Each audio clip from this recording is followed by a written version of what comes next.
to do that.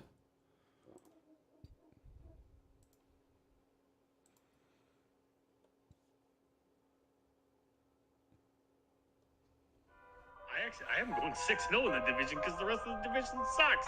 This is the best division in football, Tori. Take that step back. We are seeing the true quarterback that he really is, which he is not a very good quarterback. Welcome to the Man Now, where we taking over. It's time to give you them facts. Won't miss a game or two, cause we here for you and we reporting all of them stats. We coming to you live to keep you updated. Broadcast across the country, we the fan favorites. Break the volume to the max and don't nobody touch it. We crossing topics off the list, addressing every subject. So if you ain't got a clue, then you can tune in and give it 24 hours and we back again. Breaking news, new scoops, we the top dogs. From the fields to the courts, we report it all. Buzzer beat us through your speakers, we the ones to call. Trust us for the news if it's got a ball. Giving you the top stories cause we love the turf. Tell a friend to tune in and where you heard it first. Yeah, you're listening to the Man Now. We taking over, it's time to give you them stats. Yeah, you listen to the Man Now. Miss a game or two cause we reporting all of them facts. Yeah, you listen to the Man Now. We taking over, it's time to give you them facts. Turn the speakers up a little loud. Miss a game or two cause we reporting all of them stats. Because you listen to the Man Hour. And what is up, Man Hour Nation? Michael Buckhouse here with the Man Hour. Be sure to head over to manhourradio.com. Check out the merchandise page. It is new and approved. New merch dropping each and every day over there. Check it out. We just dropped the Takeaway 22 merch, the new and approved version of Takeaway 22 merch, guys. So check it out. All proceeds do go to the Kalahari Project that is raised from the Take 22 merch from this point moving forward. The Kalahari Project is a suicide awareness for military personnel because 22 Americans do lose their lives every day to suicide, and we are helped to bring awareness to that particular project here. It is Tuesday, not Thursday, Tuesday edition here at Man Hour, guys, and we got the infamous Wayne G on. We are going to talk about the Bill O'Brien hire. We're going to talk about Trey Lance's future in San Francisco. Of course, we got to talk about Jarrett Stidham as well.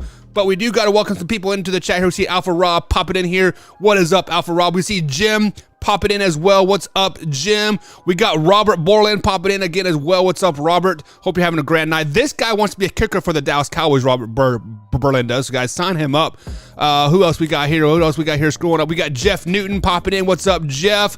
Another Robert's already blown up the chat. What's up, Robert? I'm glad you're with us tonight, man. We have Jim Powell as well. Mama Buck is in here. Wifey Buck is in. Man, all the Bucks are here tonight.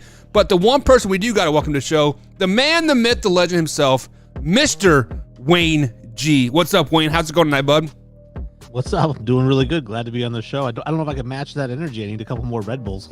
Dude, I am a monster connoisseur. And they came out with this new peach mango monster, Wayne. And oh my God, if you want like an orgasm in your mouth, Wayne, drink this peach mango monster. And it is like, oh man, it instantly puts me on this cloud 9. And like, I got Shannon Sharp energy like in me, man. I'm just like, rah.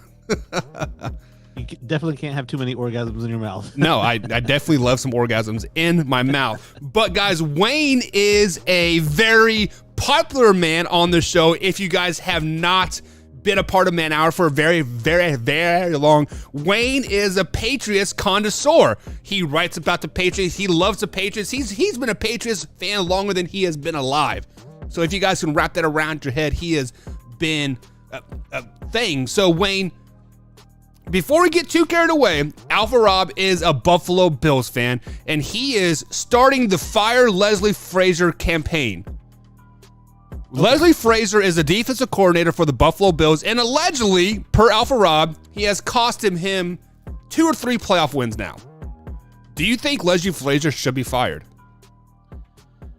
I don't think so. I mean, I think they've been doing a really good job. I think the Buffalo Bills are known for their defense, and you know, you're going to make a few mistakes. How many Super Bowls has Andy Reid cost his teams, or his playoff wins has he cost his team?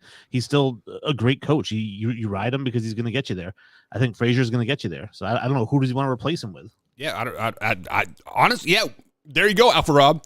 When you fire Leslie Frazier, who are you going to replace him with? Are you going to replace him with some no name college coordinator like Lovie Smith to lead your team? Like, I mean, come on, like you have to have a way out. But Wayne G, let's get into our rundown that we have here. And the one thing that kind of shocked me was that the New England Patriots have finally hired their offensive coordinator. They rehired Bill O'Brien to lead the team. That this team last year was ranked 17th in points, 19th in touchdowns. It's just they were a very, very mediocre team. And when we looked at the stats, the last year of Bill O'Brien's tenure, the Patriots had the best Patriots offense in 40 plus years, Wayne. So you as a Patriots fan, Bill O'Brien coming back as an OC, how excited are you? Is this a good hire? Let me know your thoughts about Bill O'Brien. I think it's a great hire, and it's something they've been talking about since mid-season, really, because ever since Bailey Zappi kind of got put back on the bench and Mac Jones came back and he was struggling and everyone was crapping on Matt Patricia. So there's your defensive coordinator, Rob, because he's going to be out of a job. But so they've been saying we need an offensive coordinator. This is a defensive guy calling offensive plays. It's not going to work. Bill O'Brien has been the first name on everybody's mouth because they all thought Bill O'Brien was going to be the OC this season, and he didn't come back. And that's what really surprised people. So it was really kind of a no-brainer bringing him back. And like you said, the best Patriots offense in the last 40 years, he was the offensive coordinator. And you're bringing him back. He was the offensive coordinator at Alabama, Mac Jones' senior year, when he completed 80% of his passes. So the Patriots are trying to figure out what's wrong with Mac Jones. How can they get him back on the right track? We'll bring his offensive coordinator from Alabama over, who also happens to be the best offensive coordinator in Patriots history. Statistically, I still think McDaniels is better. And I think Mac Jones is happier than a pig and you-know-what. And I think Patriots fans in general are jumping for joy over this one. Yeah, so when I first heard this, I'm like, really? Bill O'Brien? I mean, he's obviously failed as a head coach, and Josh McDaniels has failed as a head coach as well. Granted, his second tenure is still to be announced, but he's a Raiders coach. He's probably going to fail at the end of the day. What is it about going back to New England? Do you think like all these offensive coordinators or defensive coordinators or coordinators in general have so much success? Is it the Bill Belichick effect, or like why do you think they have so much success when they go back? Because the environment's already in place. When they go other places, they're trying to build the Patriots, environment wherever they are. McDaniels is trying to do it in Vegas, even though he said he wasn't going to. Patricia tried to do it in Detroit. They're all trying to do what Bill did in New England, and they struggle because it took Bill a few years. I mean, we forget Bill Belichick was 5-11 his first year with the Patriots. So it took him time to build this culture there, but it's built, it's set in stone. So these guys go off, they stink doing their thing because they don't get a chance to actually build their thing. And then they come back to probably the most sturdy structure in all of the NFL in the New England Patriots. I mean, you go in there, you've got Bill Belichick, who's the general. He's going to do his thing. The pressure's off of you. It's just a really great situation. I think any coordinator can go into New England and be successful because it's set up for them to be successful. So you think that the New England way is the Bill Belichick way? Is that kind of what I'm kind of pulling from what you're saying there? Yeah, it's always been the Bill Belichick way. I mean, since he's been there, it's been the Bill Belichick way. And it wasn't when he tried to implement it at first, there were players who didn't like it. There's still players out there who don't like it, who say they'll never go play there because of the way that he runs the organization. Right. That, he's very cheap with the players. He likes a bargain. He says, do your job. He doesn't care about your personal life. You're just a piece in the machine. There's nothing personal. As soon as you aren't doing your job, you're out, a new piece is in. And that works if you want to win. But we know these guys don't want to win. They want to be coddled, they want to be babied, and they want to be paid. And those are three things that Bill Belichick doesn't do. And so it turns off a lot of players from going there. But that way has proven over the last 20 plus years as the right way to run a franchise. Yeah, it is crazy that somebody wants you to show up and do your job day in and day out without complaining. That seems very, very weird. But last week, or was it 2 weeks ago, Wayne, me and you were scheduled to be on the air, and I had a funeral and then some other things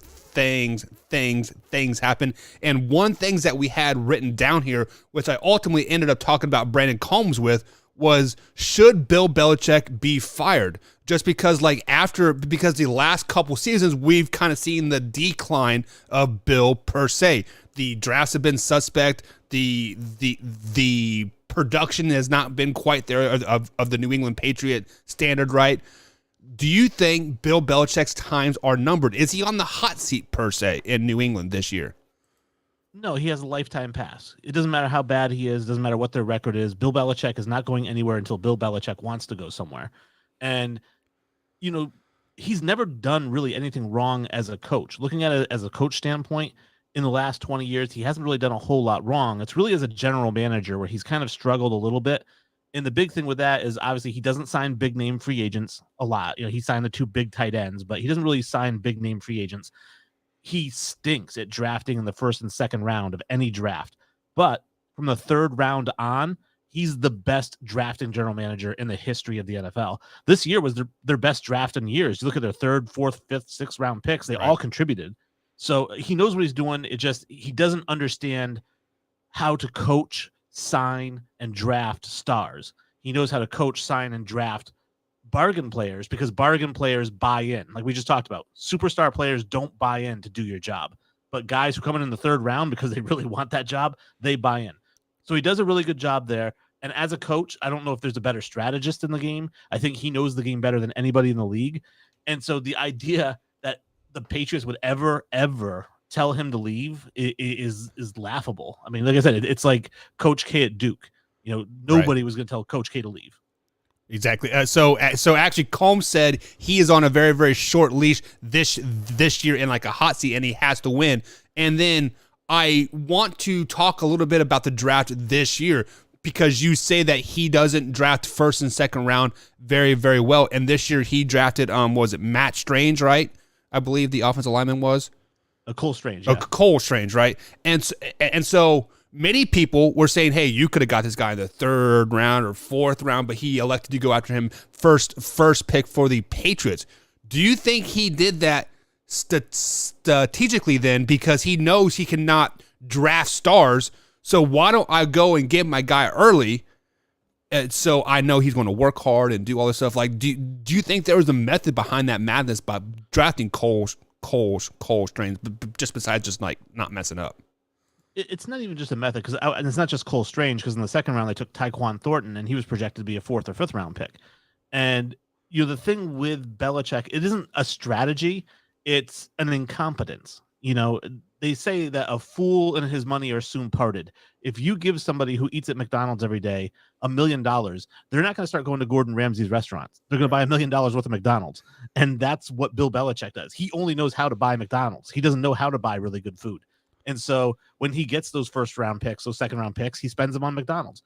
And that's what he's going to do this year, which is why every year I always get excited when he trades back. Like this year, if he traded out of the 1st round and into the 2nd, got a 3rd or a 4th, perfect, because he cannot draft 1st round picks. Yeah, and they are right now, they're sitting at the 14th overall pick going into this year's draft. And there are many, many teams out there that are looking for that mid-range quarterback, you know, like a CJ Stroud or a Will Levis type of player. So we'll definitely see what happens there. So speaking of quarterbacks here, since we're on the New England Patriots here, Mac Jones reportedly before the hiring of Bill O'Brien was reaching out to other offensive coordinators of like how to improve their passing game, how to improve this, and this. And there's some backlash of Mac Jones, Wayne. Do you think Mac Jones has kind of found himself on the outside looking in now as the New England Patriots quarterback moving forward? If there's anybody in New England with a short leash, it's Mac Jones because he has way overstepped his place in that organization. He was a rookie 2 years ago. He had a good rookie season.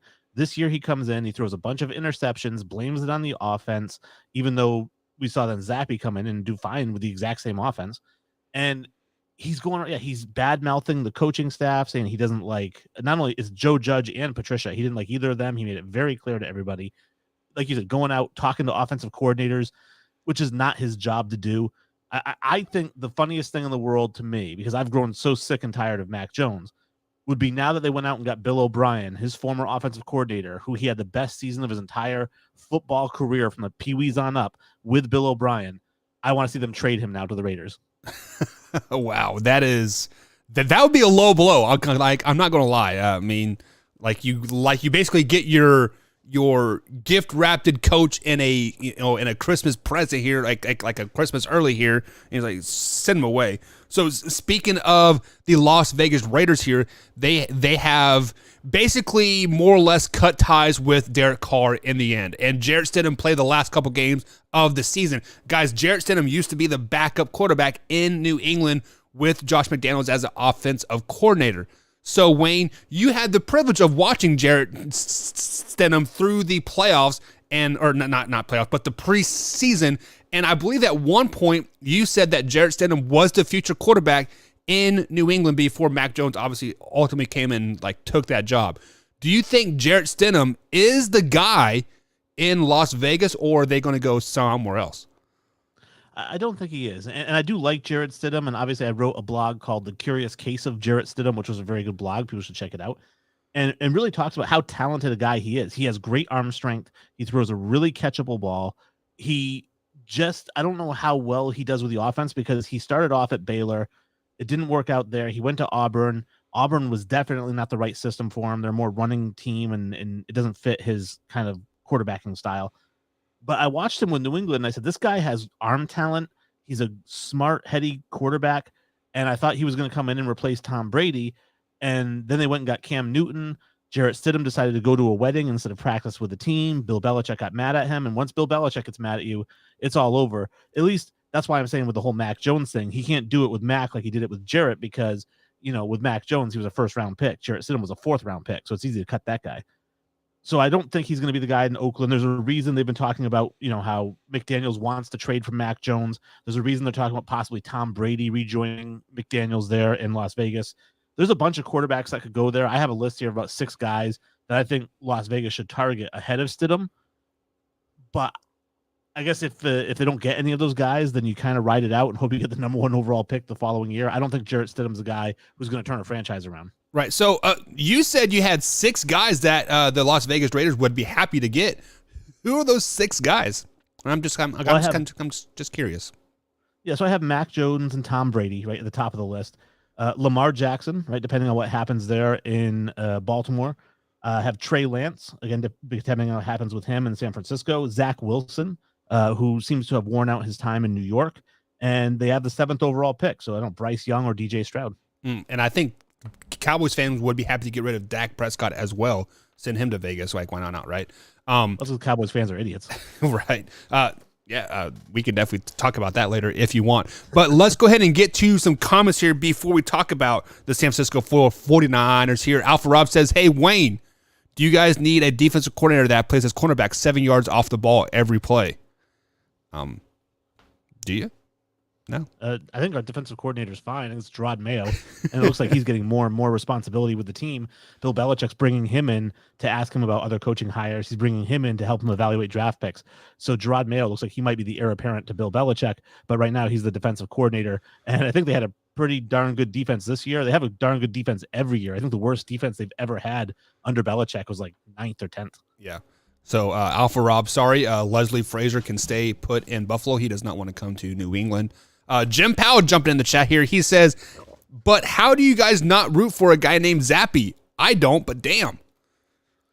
I root for him. I think he's great. And it's not because of his name, but when I watched him play, what he does really well, that Brady did really well, and I'm not saying that they're equals, but what they both do really well is navigate the pocket. One of the things that Mac Jones does not do well is navigate the pocket. All he does is backpedal, throws off his back foot, and throws a lot of interceptions. Bailey Zappi knows how to sidestep, step up in the pocket. He throws a really good ball. I would love Bailey Zappi. In fact, my dream scenario for the Patriots quarterback situation is to bring Tom Brady back for 1 year, get Mac Jones the hell out of there, and have Brady groom Zappi for a season, retire a Patriot, and then Zappi takes over. Talk about getting your cake and eating it too there, Wayne. Sheesh. But so speaking of Jim, speaking of Bailey Zappi here, I am in this Kentucky area and I am a high school coach, so I get a chance to go to Western Kentucky, Louisville, like all of these games. I saw Bailey Zappi play his senior year at Western Kentucky. Go Hilltoppers, right? The greatest mascot ever. It's a big orange blob, and it's just really, really dumb. But he has that. It is like that it's factor, swagger, egotistical type of personality, but he's so humble too, like at the same time. It is like in between the lines, like he is like this golden god, but like outside the lines, you wouldn't know if he was a quarterback or not. Like he is just like some guy that works like at Walmart, right? Like he is a very humble, very down to earth guy, and I would love to see him do very, very successful things in the NFL. Luke G is jumping in the chat here as Little Man comes up. What's up, dude? He says the Raiders need to cut ties with Josh McDaniels. What are your thoughts about that, Wayne? I think that's stupid. I mean, listen, we've talked about this before on the show. You got to give the guy more than one season to turn it around, and it looks like Davis is going to. Mark Davis is going to give him some time, which is good because you need that time to build something. Now he's looking to move on, get a new quarterback. That's going to be, a good thing for them. Derek Carr was not the right guy for them. Josh McDaniels, I don't know how good of a head coach he is. He hasn't done a great job. You definitely don't want to give him the reins as the general manager. But as an offensive mind, he's the best offensive coordinator that we maybe have ever seen in the NFL. I mean, maybe you got guys like Bill Walsh, but, Josh McDaniels is in that conversation. You got to give the guy time. He's got some weapons there, but that Raiders defense is absolutely atrocious. So if you're going to fire anybody, fire the defensive coordinator. Yeah, which is weird that you say that Raiders defense is so atrocious because they went out and got some players this offseason in Chandler Jones, and they picked up the defensive lineman as well. I mean, we all thought that they were going to have a pretty good defense as well as offense. So I'm curious, Wayne, like how, like as a Josh McDaniels fan, how many years do you give him? 3. I think 3 is the bare minimum. Because like I said, Bill Belichick went 5-11 that first year. Can you imagine if Robert Kraft had fired Bill Belichick after his first season? Right. We wouldn't have the greatest dynasty in the history of sports. So I think that you've got to give McDaniels at least 3 years. He's going to get a new quarterback this year. Let him develop that guy for 2 seasons. And then if they're still not, making the playoffs, they're in a tough division. But if they're still not making it, then you cut ties with them after 3 seasons. Yeah, probably arguably one of the toughest divisions in football right now. So just lost my wedding ring. That's not good. And then Alpha Rob says, I think Vegas can use Leslie Frazier. He thinks every team can use Leslie Frazier. Huh? Yeah. So speaking of Leslie Frazier, let's send him to the San Francisco 49ers too, right, Wayne? And that's exactly where we are going to go to next, guys. Obviously, Brock Purdy is making huge strides in San Francisco. Sorry, he is an undefeated quarterback going to the NFC Championship game versus the Philadelphia Eagles this weekend. But let's think about this quarterback that started the season for the San Francisco 49ers, the number 1 overall pick, a quarterback that they moved up to go get, and that is Trey Lance. So, Wayne, with the success of Brock Purdy this season, where do you think realistically Trey Lance goes next year? Will he be a San Francisco 49er? Will he have a chance to prove it? Does he go somewhere else? Where do you think Trey Lance goes? It's a really great question, and Trey Lance has kind of gotten the shaft in this deal because he sat one season, like he was the only quarterback out of those guys who got drafted: Mac Jones, Trevor Lawrence, Zach Wilson, and then Trey Lance. Lance was the only one that had to sit a year. Everybody else got to start right away. And I said, that's a good thing for him. It's a really good thing to bring him along slowly. And then he finally gets his chance to come in and start. Looks great. He's got an absolute howitzer for an arm. And I mean, he's fast. He's really, really talented. But then, he goes out. Jimmy G comes in, does pretty good. He gets hurt, as he usually does.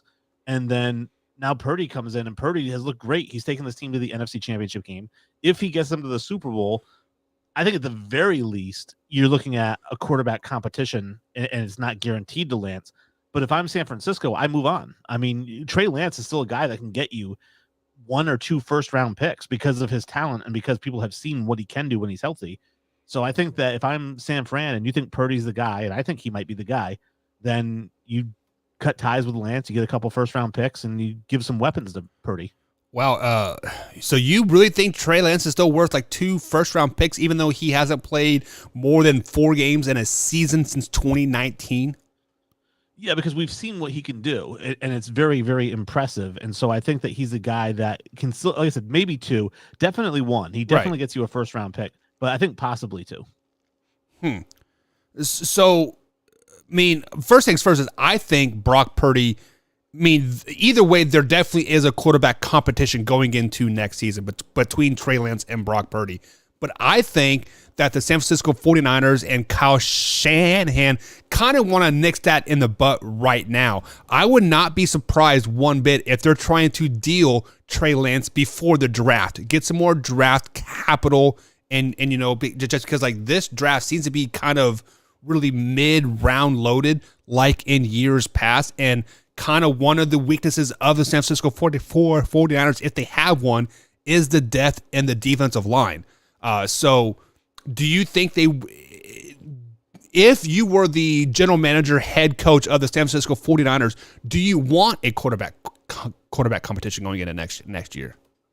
I do not. And I'll tell you why, is because especially if you believe in Purdy and he's gotten you to this point so far, so why wouldn't you believe in him? The reason I don't want a quarterback competition is in case Trey Lance loses it, right? Because then you just went from getting a first-round pick back for him to getting a fourth-round pick back for him because he just lost the competition to a sixth-round pick. Right. So you want to strike while the iron's hot. His value's high right now. Don't let him go out there in the preseason and play in a manner that causes him to become the backup and then try to get something for him. Get it now. Yeah, that's probably the most logical thing out there. So there is another quarterback on the roster by the name of Jimmy G. You had the privilege of watching Jimmy G as backup Tom Brady many, many years. He is up for contract this year, and many people thought he played himself into a $20+ million contract this season. Do you think he will be starting quarterback somewhere next year? I don't know. I mean, because the fact of the matter is he just can't stay healthy, and that's been his MO his entire career. Right. Now we say he's played into a $20 million a year contract. Well, that's like the 20th highest paid NFL quarterback now. Right. So yeah, I could see him getting $20 million a year to go somewhere and potentially start. I mean, he could go to Vegas, right? I mean, he's familiar with McDaniel's system. He could go to New England, depending on what they do with Mac Jones. So he's got some options where he could go and start. Realistically, I think he might go somewhere and compete. And that's, I think, the most realistic thing. I mean, you think of a team like Minnesota, right, with Kirk Cousins. You know, how much do they believe in him? He can't seem to get over the hump.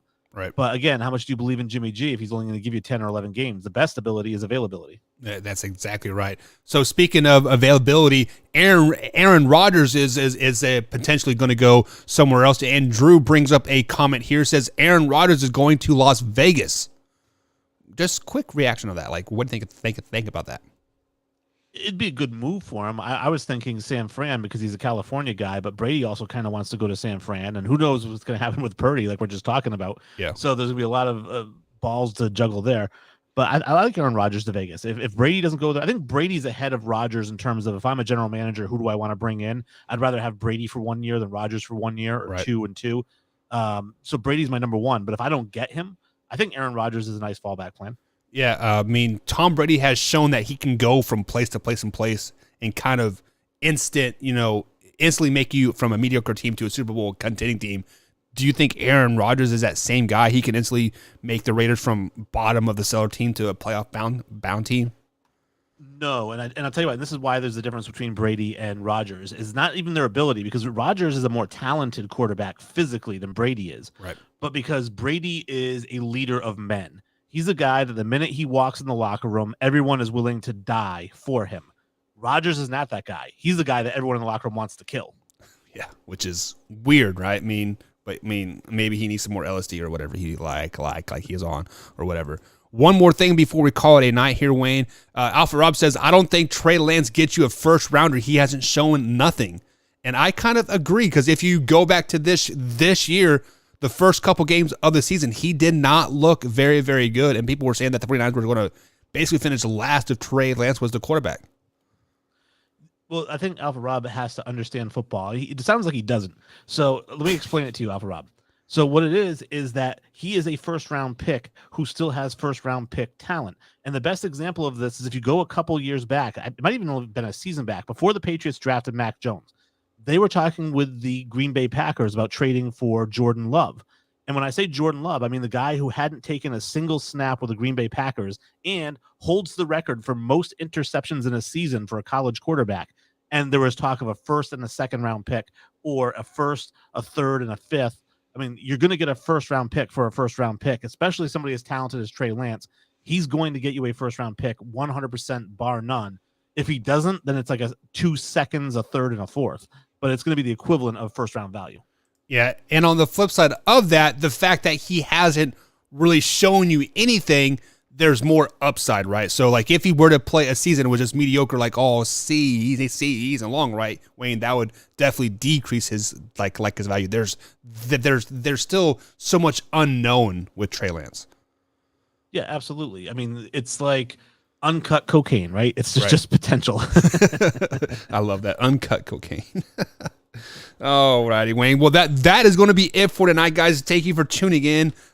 Wayne, any closing thoughts before we head out? The platform's yours. No real closing thoughts other than I think I'm excited for the Patriots. Please trade Mac Jones. I don't care if it's to Vegas. I don't care where it is. Get him the hell out of town.